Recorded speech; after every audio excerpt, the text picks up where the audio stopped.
E aí, galera, como é que vocês estão? Vamos continuar nossa caminhada literária ainda no cenário do século XIX, exatamente meados do século XIX. No último encontro que tivemos, conversamos sobre a estética literária realista e hoje nós vamos continuar conversando sobre ela, mas sobre a sua modalidade, que foi o naturalismo. Então, o naturalismo brasileiro começa em 1881, só que ele não é uma estética literária, mas ele é uma ramificação, ele é uma modalidade do realismo. Ele apresenta um posicionamento cientificista perante a literatura mais acentuado. Então, todo aquele contexto histórico que vimos no realismo vai estar presente nessa vertente realista, que é o naturalismo. O naturalismo ele começa no Brasil em 1881, com a obra O Mulato, do escritor maranhense Aloysio de Azevedo. Uma obra que na época em que ela é publicada, ela causa muito incômodo na sociedade do Maranhão. Temos um autor com uma característica crítica, um autor que é realmente um naturalista, como um realista, que ele também é, ele vai sempre estar mostrando na sua literatura um homem interagindo com o seu meio social. No entanto, o romance naturalista ele tem algo a mais.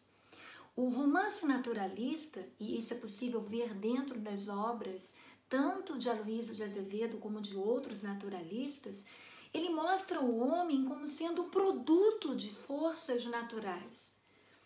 E as temáticas desenvolvidas na literatura naturalista, elas estão voltadas para a análise de comportamento patológico. Como assim, André? Patológico, patologia, doença? Sim. Então, alguns comportamentos na época eram vistos como doenças sociais. Algumas taras sexuais, a própria homossexualidade na época, naquele século XIX, era vista dessa forma. Então, a literatura naturalista ela vai dar uma ênfase no lado animalesco. Os homens, as personagens, elas estão totalmente determinadas, condicionadas pelo seu meio. Então, a literatura naturalista, ela tem uma visão determinista mais acentuada ainda. E nós vamos ver muito a presença da zoomorfização. O que seria a zoomorfização? Você vai ver as personagens a todo momento durante a narrativa sendo descritas com comportamentos animalescos. Então, alguns vocabulários como teta, casco, cio, vão aparecer dentro da obra naturalista. Então, quando falamos em naturalismo, é claro que nós vamos pensar em quem? Em Aloysio de Azevedo, na obra O Mulato, que foi em 1881. Então, vamos guardar a obra O Mulato, em 1881, ela vai tratar do preconceito e também vai trazer uma visão crítica perante a religião. E dá para a gente perceber que a obra de Aloysio de Azevedo ela está muito vinculada, de uma certa forma, com alguns elementos da sua biografia. É importante salientar que Aloysio de Azevedo ele vem de uma família do Maranhão que na época não era vista como exemplo. A mãe e o pai dele não eram casados legalmente, porque a mãe dele já tinha sido casada anteriormente e tinha largado o primeiro marido, que era um homem violento. Então dá pra gente perceber que o contexto familiar de Aloysio de Azevedo e dentro de uma sociedade tradicional, a família dele tinha de uma certa forma um modo de vida um tanto escandaloso. Talvez por isso ou não, nós vamos ter um escritor que vai tentar de uma forma muito forte fazer uma denúncia de alguns elementos hipócritas dessa sociedade. Então, a obra O Mulato é a obra inaugural. E é claro que não podemos esquecer que Aloysio de Azevedo também escreveu outros livros. Vamos ver algumas obras de Aloysio de Azevedo? Observem. Observem alguns exemplos de romances de Aloysio de Azevedo. Temos o primeiro romance dele, Uma Lágrima de Mulher, bem dentro dos moldes românticos. Não é considerada uma obra de grande maturidade literária do autor. Vocês devem ter observado há pouco alguns livros escritos por ele, mas nós gostaríamos de destacar a grande obra-prima da literatura de Aloysio de Azevedo, que é, sem dúvida, o romance O Cortiço. É um romance muito interessante, porque ele consegue realmente, dentro desse romance, atingir os objetivos da literatura naturalista, que é um romance de tese que tenta defender uma ideia. O romance O Cortiço, ele é um romance que o próprio Cortiço, ele está inserido dentro do contexto histórico da época. Lembra que nós conversamos que uma das características, né, do contexto histórico do século XIX foi a segunda Revolução Industrial? Então nós temos uma cidade do Rio de Janeiro que acaba sofrendo um inchaço, porque ela vai receber muita gente para morar, e automaticamente as pessoas que não apresentam um poder aquisitivo alto, elas vão acabar morando dentro de locais que são coletivos, né? Os cortiços, aquelas moradias coletivas em que várias famílias dividiam um espaço pequeno, cozinhavam juntas, lavavam roupas juntas. Então a gente percebe que é um ambiente favorável para que o escritor naturalista consiga comprovar a sua tese de que o meio, né, determina o homem. Não influencia, mas sim determina. Lembra que a gente já conversou um pouquinho sobre o determinismo?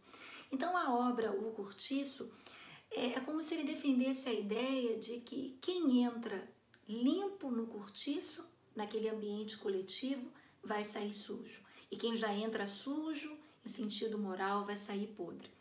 É um ambiente em que não ocorre privacidade, é um ambiente em que as vidas se misturam e que as personagens elas agem como se estivessem movidas a forças instintivas.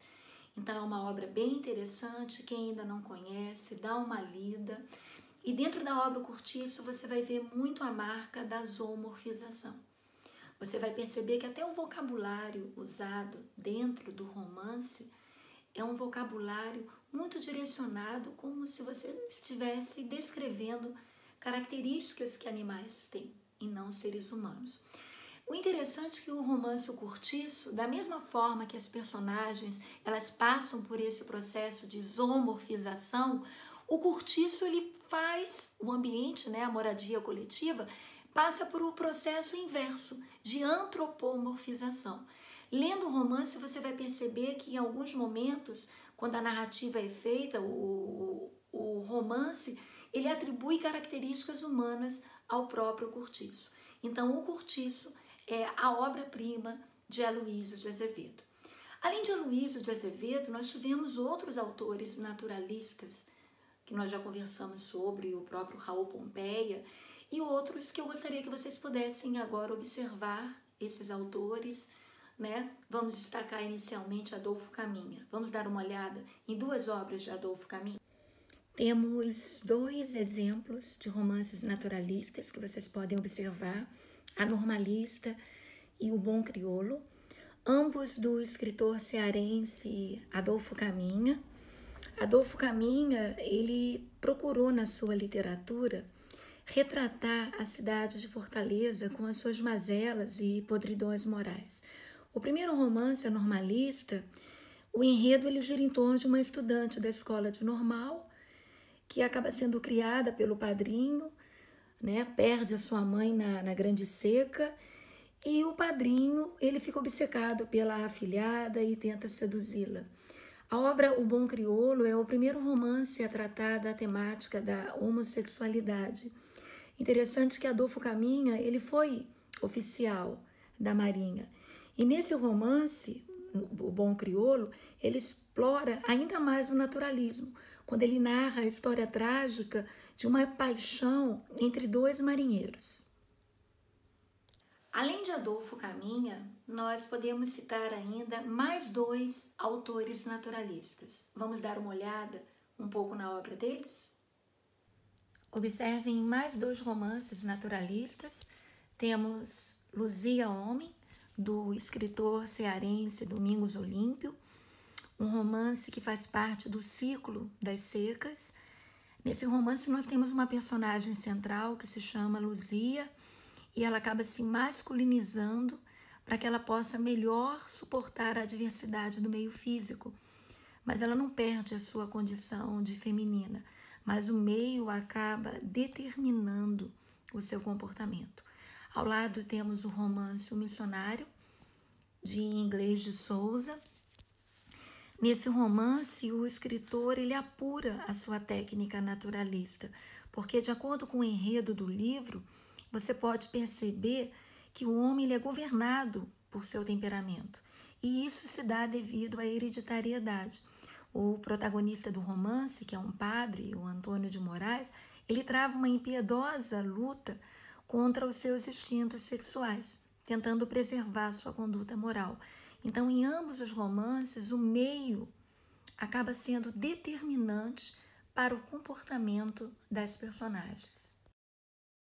E aí, galera, encerramos por aqui as nossas considerações sobre o naturalismo, tendo em mente que o naturalismo não é uma estética literária em si, mas sim uma modalidade, uma ramificação do realismo, só que com uma postura mais acentuada, mais exacerbada, cientificamente falando.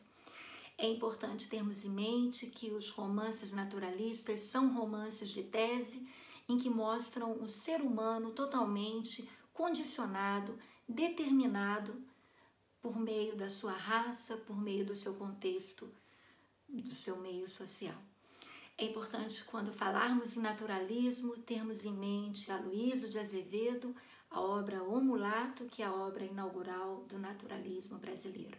E sempre vendo o realismo, o naturalismo, como sendo uma estética literária em oposição às idealizações românticas. Lembrando que quando estudamos romantismo, vimos que o romantismo ele mostra a ascensão da burguesia. E o realismo e naturalismo mostra a sua decadência, então vamos ter obras que apresentam uma vibe de crítica. Então é isso, até o nosso próximo encontro, que vamos conversar um pouquinho sobre a poesia do período realista, que foi o parnasianismo. Um abraço em todos vocês.